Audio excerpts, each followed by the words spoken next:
Okay, so we just need to talk about the absolutely generational run that Robert Pattinson has been on in 2026, right? Because, this last April, he was in the drama, gave an absolutely amazing performance alongside Zendaya. The movie did super well. Everybody was talking about it, big success. And then this July, he's gonna be in Christopher Nolan's The Odyssey again alongside Zendaya. He was shown a lot in the newest trailer, and it just looks absolutely amazing. I cannot wait to see what he's gonna do with this role. I mean, just from all the stuff we saw in the trailer, it looks great as you would expect. He was also in one of Christopher Nolan's more recent films, Tenet, which he was great in. Like, I didn't care for Tenet, but Pattinson was my favorite part of that film. He is my favorite actor. He's an extremely versatile actor, right? And I think this year really proves that, right? So then after The Odyssey, this fall, he's going to be in prime time as Chris Hansen, which is just such an insane casting. But now that I have seen the teaser, it really works. Like, his voice as Chris Hansen is so spot on. Like I said, such a versatile actor, right? Just like the fact he was able to do that voice so perfectly was just insane. Like, again, I think he's just gonna transform into this role. Like, we got a 1 minute teaser, and I'm already blown away by the performance just from the voice, okay? And just like his line delivery of like, you see how this looks. And then at the very end, he's like, and then when he says, well, there's something you should know. I'm Chris Hansen with Dateline NBC, and you're about to be a part of television history. Like, oh my gosh, that is so ominous. That is so cool. His line delivery was perfect. Like, legitimately chills. Actual chills. Like, oh my gosh. Just absolutely incredible. Okay? And then, after primetime, this December, he's going to be in Dune 3, where we got the teaser, and, teaser or trailer, whatever. And we didn't get to see him for very long. He was on screen for like just a little bit in the trailer. But he looks great. I think he's going to do a great job playing the antagonist. And so, okay. This year with Robert Pattinson, he is playing two leading roles in the drama and in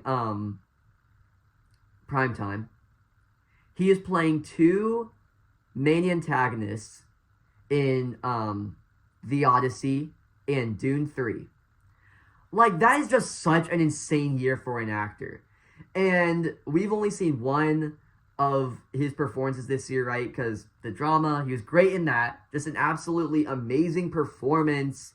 And he's such a versatile actor, like I said. Just doing all these different roles and just disappearing into the roles so perfectly. Like, it is just absolutely incredible. Doing the voice of Chris Hansen, or playing an antagonist in The Odyssey, or just transforming into the role in Dune 3 as the antagonist yet again, with all the makeup and everything, kind of like transforming into that role.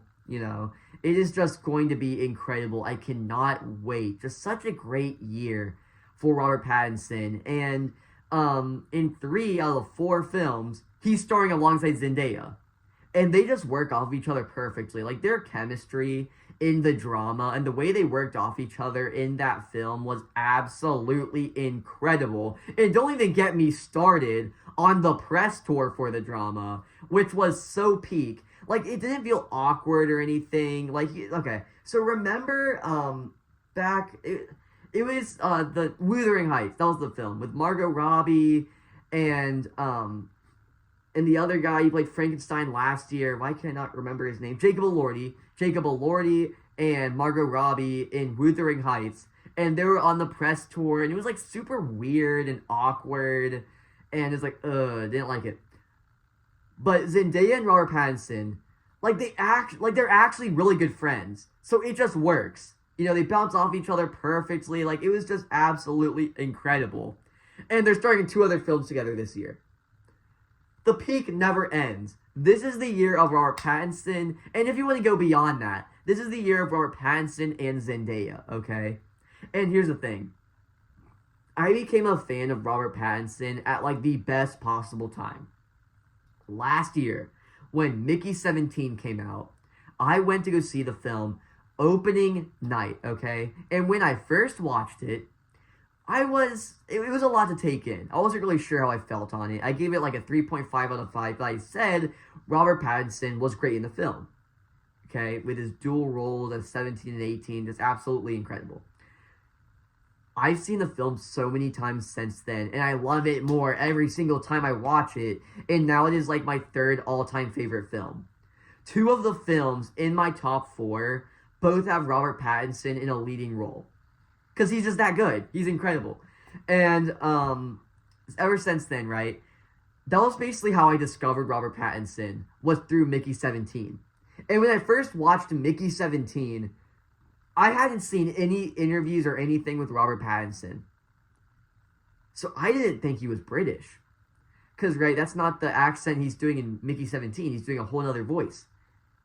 I didn't realize he was British for, like, an entire month after I had seen Mickey 17. I spent, like, a month thinking that Robert Pattinson wasn't British. And then I actually saw, like, an interview with Robert Pattinson. Like, I don't know why it took me a month, but, like, I eventually saw an interview with Robert Pattinson, and he was, like, doing his regular, British voice. And I was like, what? He's British? And I was like, oh my gosh, I did not know that. And it's like, yeah, because that's just how incredible of an actor Robert Pattinson is. He's just able to, like, chameleon transform into all these different roles and voices. I mean, it is just incredible. Whether it is Mickey Barnes, Chris Hansen, there's all these different things. It is just incredible. So then after Mickey 17, which like my all-time favorite Rob performance, right? He's in Die My Love, which, to be fair, I barely remember anything of, okay? But I remember the good performances. Rob was really good in the film, okay? I don't remember caring for the film that much, but it was okay. But, like, Rob was good in it, okay? And so, even then, just great performances. And also, he had a role uncredited in Marty Supreme as the voice, like the announcer during the ping pong match, which was just like incredible. When I learned that, I was like, oh my gosh, like, okay, I hadn't realized it when I first watched it. I was like, and when I heard it, I was like, that's Robert Pattinson. And I went back and I watched the film, and I was like listening for his voice. I was like, dude, that's incredible. That's amazing. Again, just so many different voices. It's like great year in 2025. Just another absolutely generational year. And so there's something else I want to touch on. Is like, yeah, well, I'm mainly focusing on 2026 and 2025, where I really discovered Robert Pattinson. I also just want to talk about, just like even before this year and last year, he has been doing so many other like great roles, like in The Lighthouse, for example. Just such a versatile actor. And he has really proven himself as an actor after Twilight, where he has just really broken out since then. He has taken on so many different roles. Like, who would think that the guy like Edward Cullen from Twilight would go on to play Batman, would go on to play Chris Hansen, would go on to play all these different roles? Like, it is just incredible. And there's still people that are like, oh, that's the guy from Twilight. You're the guy from Twilight. And they don't even know about his vast filmography beyond those films. It's like, it's wild to me. Because, like, there's so much going on with his filmography. He is just, like, my all-time favorite actor. Because of his films and just how, like, great his performances are. Like, even if the film itself isn't that good, his performance still shines, okay? And so beyond the films, he's also just hilarious. Like, all of his interviews and everything, it is just great. And, yeah, he's just my favorite actor. I just wanted an excuse here to talk about it. Because, just it's worthy of a discussion. Generational year in 2026. I discovered him in 2025. Great performance. And people still think of him as the Twilight guy. Like, all this, and he's still thought of as the Twilight guy in some circles. Like, that's insane. But yeah, so I just wanted to talk about it because it is just incredible. And yeah, so if you guys enjoyed today's video or any of my other content, please consider subscribing, and I'll see you in the next one. Goodbye.